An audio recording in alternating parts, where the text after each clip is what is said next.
What do you think your followers think of you whenever they look at your social media profile? Do they love it and want to stick around? Do they love to hate you? Do they just like you and want to be in your space? Or do they just not care and keep moving on? That's the topic of today, lesson 2 of the 10 days of hot leads. This is a completely free audio and email course that I am putting out for you, so that you learn how to get clients online. We need to level the playing field. We need to really understand what is happening online, because what you're understanding at surface level, all of this about growing your followers and creating content, it's vapid without context. You really got to understand where clients come from. So that's what we're experiencing right now. This is day 2 of the 10 days. My name is Ina Coveney. I'm a business coach and I specialize in monetizing tiny audiences. And I'm also the host of the Get Clients First podcast, where we talk all things having a coaching business with a small audience, but thriving regardless of that size of that audience. I also interview the top coaches in the world, so go and check out some past episodes. But right now, we are in the middle or in the beginning of these 10 days of hot leads series that I'm putting together for you. So you can catch this on Apple, on Spotify, on YouTube, or you can get the full course by email. So at any point, if you would like to see all of the details of every single lesson, just go to 10daysofleads.com and sign up, and you'll get the 10 days delivered right to your inbox. So today, the topic is, how do you own your first impression online? First of all, I need to tell you why this is so important. What does this have to do with getting clients? So in the last session, in the last lesson, we learned that engagement is going to play a really big part of your client acquisition strategy online. But that engagement only gets you so far. There is another part of it, which is content. And that's what day 3, 4, and 5, and 6 are going to be all about. It's about your content. But before you even get there, you have to earn the trust of your audience. They gotta know exactly who you are, how you can help them. And the way that you do that is through your profile. Now, here's the good news, is that you have full control over your profile. You can make it look any way you want. You can draw inspiration from many other accounts, and it's completely within your grasp. It doesn't take you any more money, any more learning. All you have to do is take a look at other accounts, see what they're doing, and start to mimic it and just stay consistent with it. It's really that simple. When I was making websites back in like 1999, okay, this is before, way before social media, before Instagram was even a thing, before it was even a thought, before Facebook came even in the picture. I was making websites, and there was one thing that I learned very quickly when I was in college, and that is that whenever I looked at somebody's website, I knew that I could replicate exactly what I was seeing. And that was the most empowering and the most freeing realization that I've carried through for the past, 25 years in my experience online, is that anything that I see is simply a presentation layer. Do you see what I mean? As long as you have access to Canva, as long as you get yourself some great pictures, as long as you're out there creating content that you're proud of, you can create any kind of experience in your profile. It doesn't cost a thing to have a great looking profile. All you have to do is take a look at what other people are doing that you like and see how you can make that your own. But that one realization, that I could really turn anything I wanted on a website, make it look any way that I wanted, gave me that power to realize, if I can do this, and I know that you can, I know that you can modify your profile, I know you can make your feed look amazing. You can do it by the simple fact that you have access to Canva tools, that you have access to great photo tools. Like, that's it, that's all you need. Now all you need is the knowledge. How do you make for a great presentation layer? How do you create a feeling an experience on the person who is checking you out. How do you do that? So I wanted to give you a few tips so that you can go to your profile right now and basically audit your own profile and see if it's giving people the vibe that you really want them to have. Are you ready for this? Because what I came up with was 5 guidelines to help you elevate your authority on Instagram instantly. If you do what I say right here, you are going to level up in such a way that you're going to love the transformation. In fact, I'm going to invite you right now that before you listen to this and before you even try to make your profile look better, more professional, and have a better first impression, I want you to take a screenshot of what your bio looks like right now. And I'm talking about Instagram. If you go to Instagram, go take a look at your profile and take a screenshot of it. Because after the changes that I'm going to be asking you to make, you're going to take another picture, and that's your before and after. And I'm going to invite you to share that before and after inside our free Facebook group for coaches. Go to getclientsfirstpodcast.com/Facebook. Go there and post your before and after. I can't wait to see it. I know it's going to blow everybody away. So let's start with these 5 guidelines to self-audit and start to level up your feed. So when people land on your profile, they will want to stick around. All right? Let's start with number 1, which is your profile photo. I have seen so many horrible profile photos, and it's almost like they don't realize that they're horrible. What makes them horrible? I keep saying that word horrible. Yes, I'm being a little bit judgy, but the thing is that there is a right way to do this, especially for coaches. You want your profile picture to be friendly, to be inviting, to evoke an emotion, to show you as an authority, as an expert. So when you have a picture of your dog, that's not what that's doing. If you have a picture of you, but very far away, I'm going to give you some news right here. The profile picture is so small. You don't even realize how small that is, that they cannot see that that is you.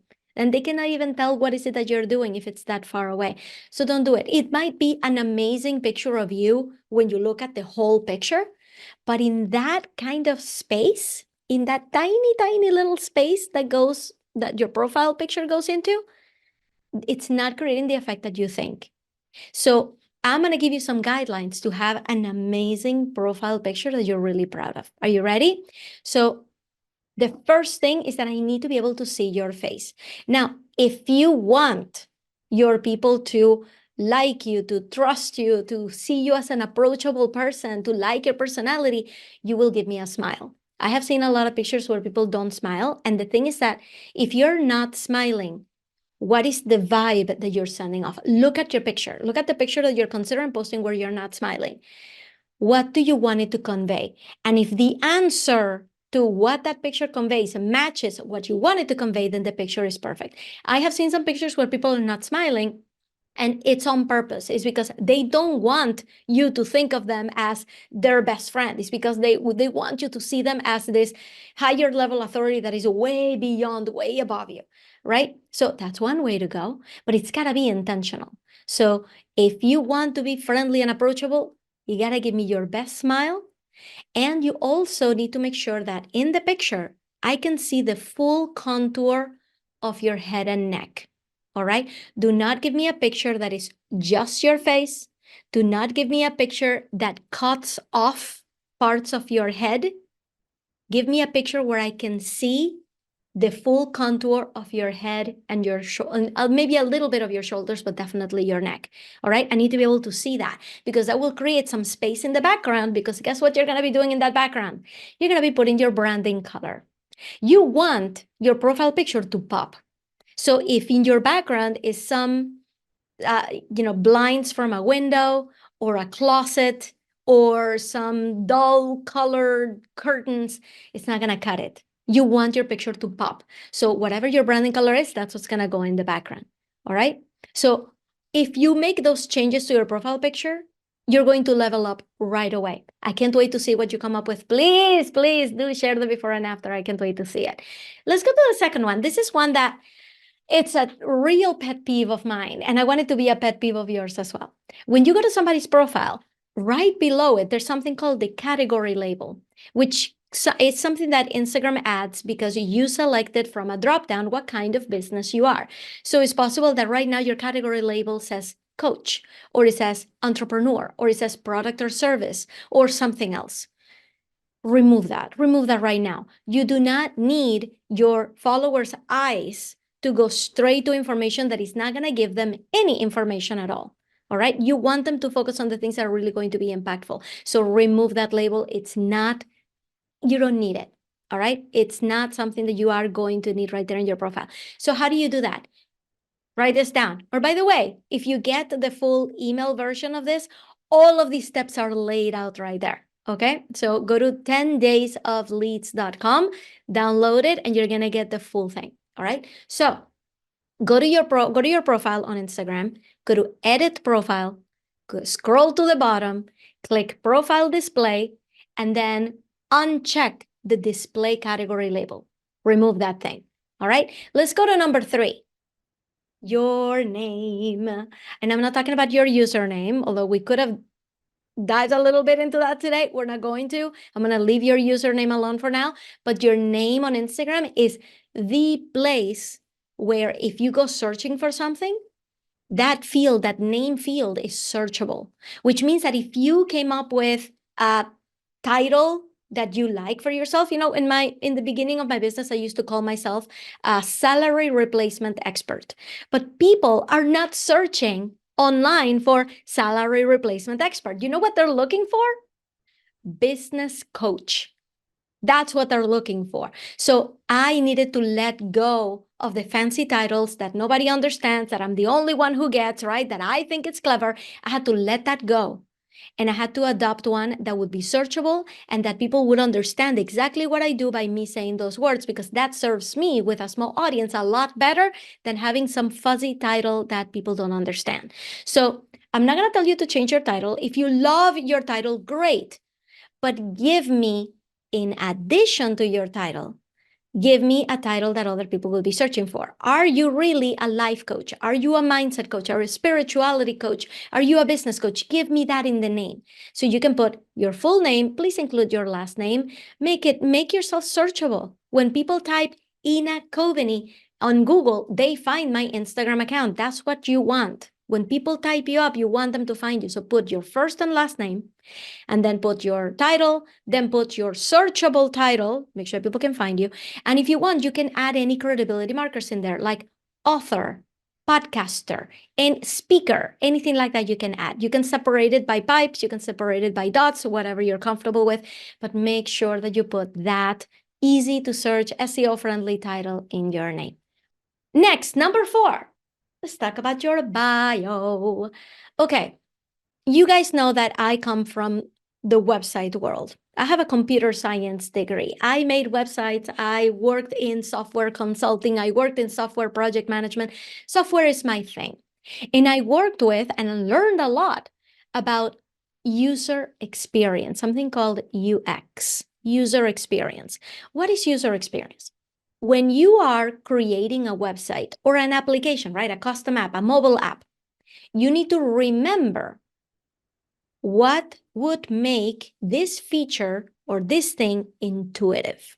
You don't want your users to have to learn to use a complicated app for the first time. You want them to focus on being able to use it, which means that there are certain standards that UX experts and specialists have to follow. For example, when you're building a website, where do you expect the company's logo to be? It's probably going to be in the top left of the screen. Why do you think that is? Did everybody who made a website sat down together and agreed that's where they would put it? No. When everybody started putting their logo on the website, that's the place that stuck. And then users would expect it to be there. When a user or a follower takes a look at your profile, if they are seeing something that they are not used to, this is in the user experience world, this is called like user anxiety, right? Usability anxiety. You do not want your followers to feel anxious when they look at your profile. You want them to focus on the information that you're sharing. You want them to read it and to get the information. You don't want them to wonder, why is this person's profile one single long run sentence, right? My mind won't focus. I'm not going to read it, right? So it's really important that you use certain standards when you create your bio on Instagram, because most everybody is getting trained. Listen to me. Your followers are getting trained by other big influencers on how to read a bio, how to extract information that they need from the bio, how to know what if it's worth it or not to click on that link in bio. So you gotta stick to standards to not make them anxious so that they can get the information they need. And right now, the standard for Instagram bios is to stick to a format that is multiple lines and that is short phrases starting each line with an emoji. The emoji adds color, adds vibrancy to your profile. So you are going to stick with that type of format. If you are looking for an example, just go to my account, go to Ina Coveney. Just make sure to spell Coveney right. It ends in EY. All right. Go to Ina Coveney, check out my profile and check out my bio and see the format that I'm talking about. Emoji, short sentence, emoji, short phrase, emoji, short phrase. All right. That's the first thing, is the format needs to be standard. Number two, the first line is going to be your credibility marker. What's a credibility marker? It's what tells people what makes you the expert at this. So really think about that. Is it that you wrote the book? Is it that you created a methodology? Is it that you've made a certain amount of money in your business? What is it that makes you the expert at this? Put that in there. All right, that's line number one. The second and third lines should be who you help and with what, or any way that you can express in a not so clever way. Please use simple words. Please use straight English. Tell me, what is it that you do? What is it that you want for your audience? Why should I be following you? Right? Like I have in mind, get clients with a tiny audience. Boom, done. Like that's what we do. You can have never fight about money again, right? That's telling me exactly what you're going to do for me and how this is going to help me, right? And the final line of your profile has to be, why should people click on your link in bio? And it's gotta be specific, all right? Like, put a little icon, a little hand down and say, grab 5 ways to bring up money with your honey, right? Or download 100 post ideas right now, okay? So tell them why they're clicking. Don't say, start here. Don't say free stuff. Don't say free download.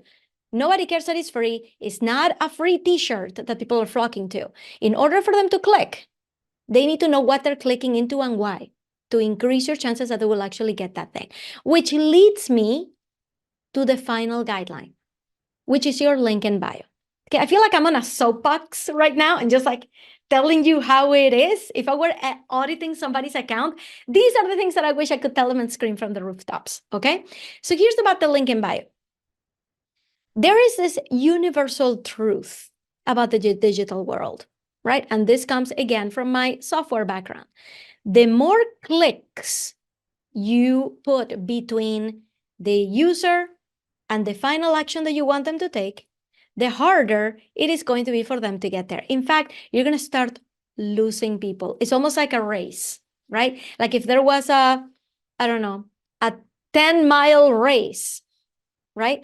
You're going to find that very few people will actually make it to the finish line within the first 10 minutes, right? I know all these, I have runners right now listening to this, be like, that doesn't add up.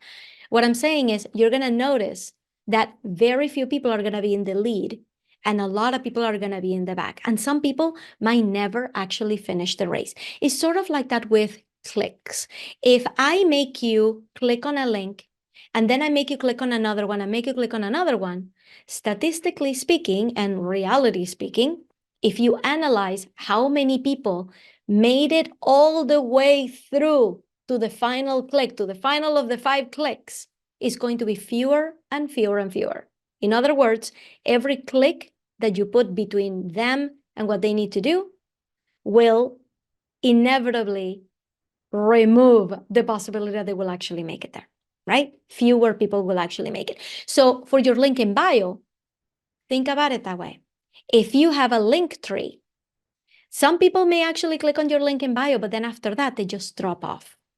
Chances are most people are not going to make it past having witnessed your link tree, and now they don't know what to do. I have seen link trees that have like 15 links in them, right? I've also seen link trees that have 3 links in them, a little bit easier, but still another decision point. You want to reduce the number of decision points if you actually want them to take that action. So what I'm going to recommend to you is that you stick to having one link in your bio, not a link tree, one link that actually makes them do what you want them to do. For me right now, I want everybody to sign up for my next masterclass, where I teach people how to create a 6-figure coaching package from scratch, right? By the way, that is available to you. 6figuresfromscratch.com. That's the number 6, figuresfromscratch.com. That masterclass exists.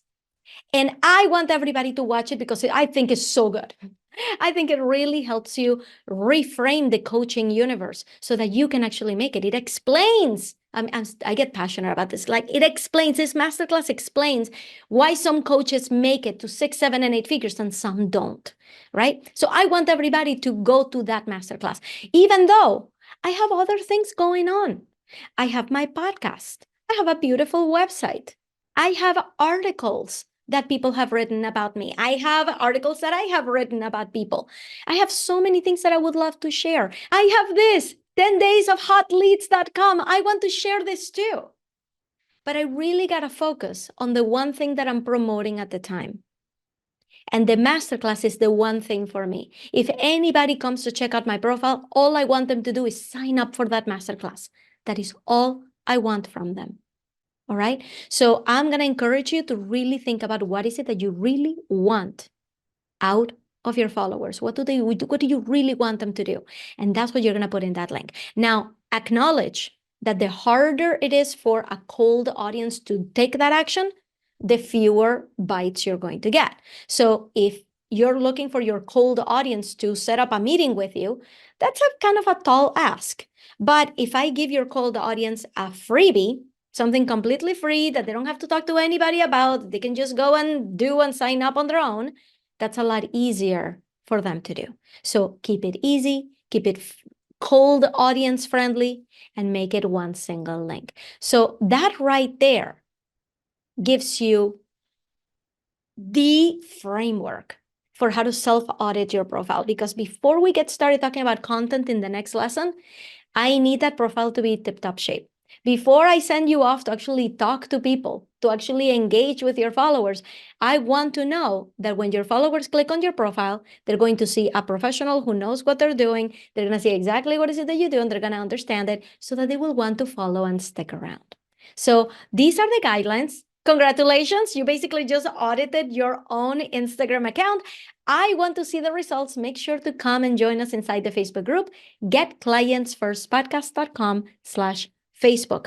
Go into the Facebook group, show us your before and after. I can't wait to see it. And I'm going to meet up with you right here again tomorrow for day 3, where we're going to start diving into content, because we didn't even touch your feed.